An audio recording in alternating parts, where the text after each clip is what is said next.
What's good, YouTubers and YouTubettes? This is JBsports back again with another one. Today is the day. WBC interim heavyweight champion Fury-Whyte, aka the body snatcher, finally gets his opportunity to fight for the WBC title. According to him and his fans, it's long overdue. He's been mistreated, misused, and abused by the WBC, led by President Mauricio Suleiman. He should have got a shot at the title a long time ago, according to his fans.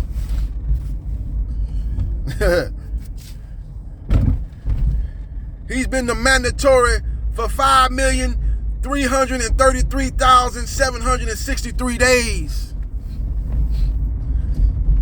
You let his fans tell it, but now he's got to show out. He's got to show up. It's no more talking. It ain't no more, well, man, Fury-Whyte, man, this guy is one of the best heavyweights out there. Look what he's beat. He's beating Joseph Parker. He's beating Oscar Rivas. He's beating Alexander Povetkin before he got knocked out and put to sleep. Like Povetkin, they gave him some NyQuil. He beat Povetkin.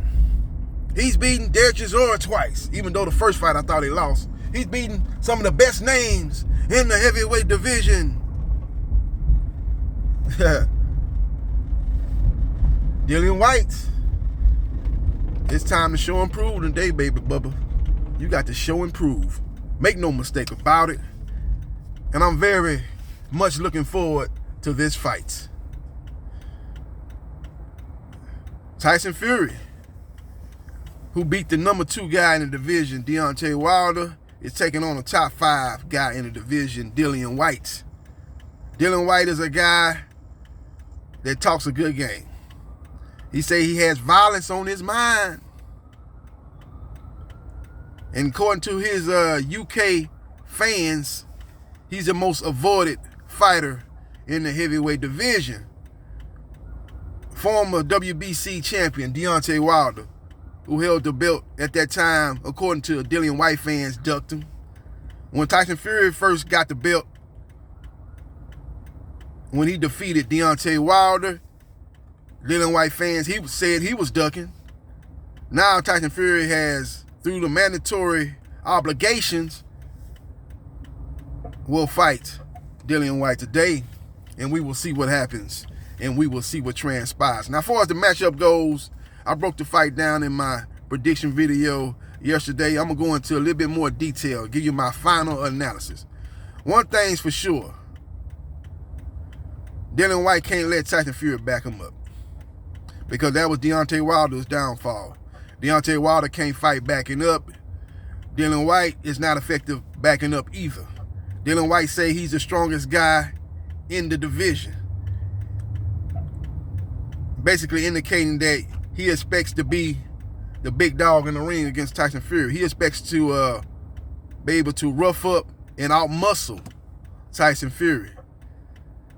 And if he's able to do that, then he'll be able to do something that no other opponent throughout Tyson Fury's career has been able to do.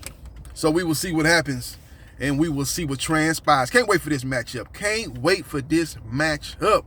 Because I'm tired of Fury-Whyte and his fans crying, saying that Fury-Whyte is this and Fury-Whyte is that everybody don't want no trouble with Fury-Whyte. They don't want to fight Fury-Whyte. Deontay Wilder wanted no smoke. Tyson Fury, when he first got the belt, didn't want no smoke. Well, Tyson Fury is getting in the ring with him today, and we will see what happens, and we will see what transpires. But Fury-Whyte, a.k.a. the body snatcher, cannot let Tyson Fury back him up. Fury-Whyte must put combinations together. Fury-Whyte cannot gas out, because one thing we know about Tyson Fury, he do not get tired. He don't gas out. A lot of people have been crying about Fury-Whyte getting mistreated by the WBC, but I think the WBC actually looked out for him, because Fury-Whyte would have got a top opportunity back when Deontay Wilder was the WBC champion. He would be getting nearly the payday that he's going to get today. He's going to make $7 million plus for this fight. If he gets the win, he gets another 10% added on to that. So that could take his earnings in the neighborhood of $10 million. He wouldn't have got nowhere near that in the Deontay Wilder fight. When he fought Povetkin, they say he made $300,000. And him and his team was crying about the split that the WBC mandated for his opportunity that's going to come to fruition today. They say he checked Mauricio Sulaiman on the stage this week, saying that he got mistreated, that he should have got his shot a long time ago. And Mauricio Sulaiman said, look, you were not the mandatory. Just because you're the number one contender don't mean you're the mandatory. Dominique Brazil was, I think, ranked number 2, but he was the mandatory. That's kind of stupid. I don't agree with those rules. If you're number 1, you should be getting first dibs, not number 2. If that's the case, Dominique Brazil should have been number 1. Dylan White should have been number 2. So that's just a contradiction. That's just a contradiction in itself when you got a guy that's ranked behind him. That's just like saying you got the number 1 seed in the NFL playoffs and the number 2 seed in the NFL playoffs, but the number 2 seed got home field advantage throughout the playoffs, even if it plays the number 1 seed. Well, goddamn, why is it the number 2 seed? Why we play all these games during the regular season? I got a better record than you, and you still gonna have home field advantage if we meet up. Makes no sense. That's the type of stupidity that runs rampant in the sport of boxing, ladies and gentlemen. But Tyson Fury, the guy is the Muhammad Ali of the division. People say a 6'9" Muhammad Ali. The guy is a great boxer, graceful in the ring. He's more fluid than Dillian Whyte. Dillian Whyte must close distance. Dillian Whyte cannot be fighting this fight from the outside. He must get inside. But the thing about that is Tyson Fury is a good inside fighter, but he must back up Tyson Fury. If he can get Tyson Fury on the ropes and work the body and try to mug and rough up and get some good shots on Tyson Fury face did not hold up in the Arthur Valeen fight. I thought that was going to be a problem in the second and third Deontay Wilder fight, but it turned out to be no problem as he was able to basically stifle Deontay Wilder's offense, get Deontay Wilder on the back foot, and basically negate his power. And he couldn't really get off enough shots to put a dent into Tyson Fury and cut up and bust up the Gypsy King. So we will see what happens, and we will see what transpires. But it's a very, very intriguing matchup. We'll see how it all plays out at Wembley Stadium in front of 94,000 rabid UK fans. They have a lot of fans for Tyson Fury and a lot of fans for Dillian Whyte. You got to give Dillian Whyte credit. He's a strong B-side. This ain't the Tyson Fury show. This is a Tyson Fury and Dillian Whyte show. He has built a real strong fan base in the UK. You got to give credit where credit's due. Now, he has no profile here in the United States, but if he's able to snatch the title from Tyson Fury, that will set the stage for a big fight here in America between Dillian Whyte and the number 1 contender in the WBC. Oh, yes, the Bronze Bomber, Deontay Wilder. So if you Deontay Wilder, and if you his fans, you need to be pulling for Dillian Whyte to win this fight.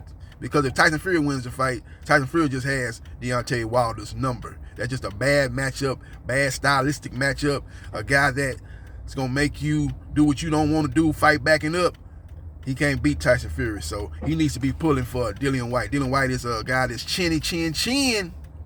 He is the Amir Khan of the heavyweight division. Just look at how he made Povetkin look like he was George Foreman reincarnated when he got caught with that uppercut and he got put to sleep like Povetkin had gave him some NyQuil.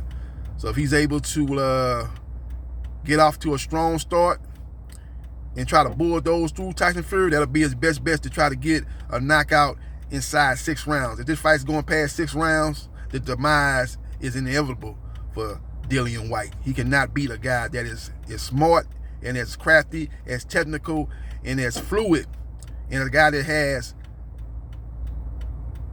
gas in his tank from round 1 to round 12. He doesn't get tired, and we know that Dillian Whyte's tank is half full. And after 6 rounds, it's on empty. He's riding on fumes, and he's just a knockout victim waiting to happen. So we will see what happens, and we will see what transpires. Let me know your thoughts about this particular matchup, and let me know your thoughts about Dillian Whyte finally getting his title opportunity. It's a good day for him and his fans, and we'll see what happens when they enter the square circle and start rumbling. Let me know your thoughts. Follow me on Twitter, JBsports 3303. Like, share, and subscribe to JB Sports, the man, the myth, the legend. And I holla.